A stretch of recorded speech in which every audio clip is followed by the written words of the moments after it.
Okay, so I know my friend Audrey kind of pointed this out, but Gypsy Rose Blanchard decided to post this to her YouTube account today. And it says, "The strongest people are the ones who are still kind after the world has torn them to pieces."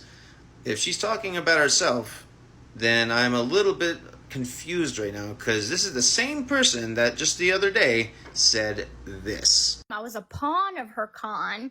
Everything that people label me as on this app, my mother was 10 times full. And do you know why that story stinks, Gypsy? It's because if that were the truth, you would have said something to the investigators when they were questioning you. You would have said something to Christy and Rod when you were calling them over the jail phone calls. You would have said something to your lawyers. You would have said something to someone. But no, Mike Stanfield had to come in and say, "Oh, we have to come up with a defense. So we're going to come up with this dumb shabuse argument, and you're going to sit there and pretend that this is actually real. You're delusional." I should not have to pay for the sins of her fucked up choices in life. In life, Gypsy, she's dead. That was her. This crazy Blanchard. I'm sorry. She was a fucking con artist, and she was a shit piece of mom. But you've claimed in like every single interview that your mom didn't deserve this, so it's pretty funny that the mask has completely slipped off now.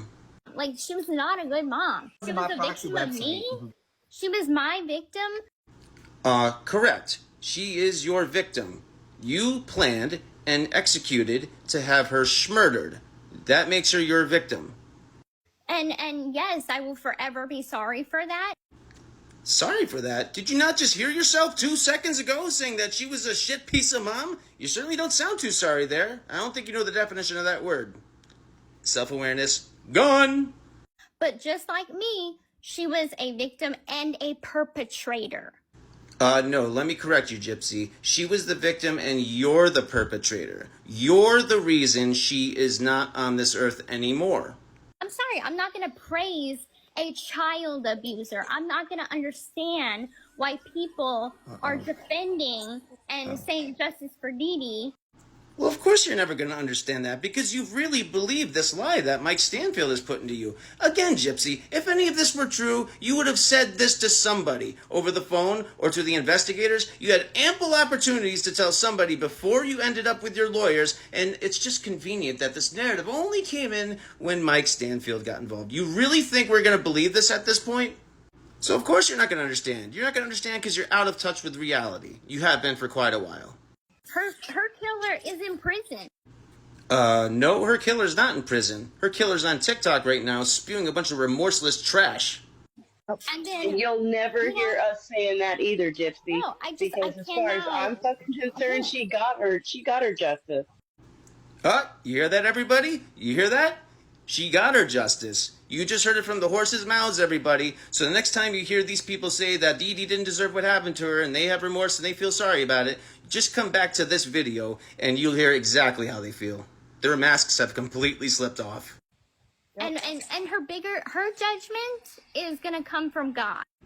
You're right, Gypsy. Her judgment is going to come from God. Perhaps that's something you should be thinking about.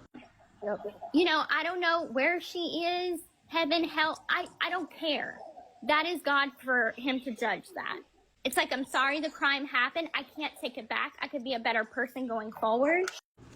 And it seems by this live stream, you have only gotten worse. I can't apologize for the sins of my mother. Again, Gypsy, it's your own sins you should be worried about. You know, I've tried every which way to say, hey, I'm sorry that this is the life she chose to live. And I'm sorry that I was, you know, a part of it in the fact that I was her pawn and being used along with everybody else. Are you describing yourself right now? Because, yeah, Nick was definitely a pawn along with everybody else. Ryan Anderson and everybody else under the sun that you used and discarded at your liking. But that is not something I can continuously apologize for. I have my own life to live. I have a kid. I have a family. And I've got a life to live. I'm sorry. Deal with it. Ooh, sorry for the inconvenience, Gypsy. Wouldn't want to interrupt your life of no job, no marriage, and just spending your time all day on TikTok arguing with people.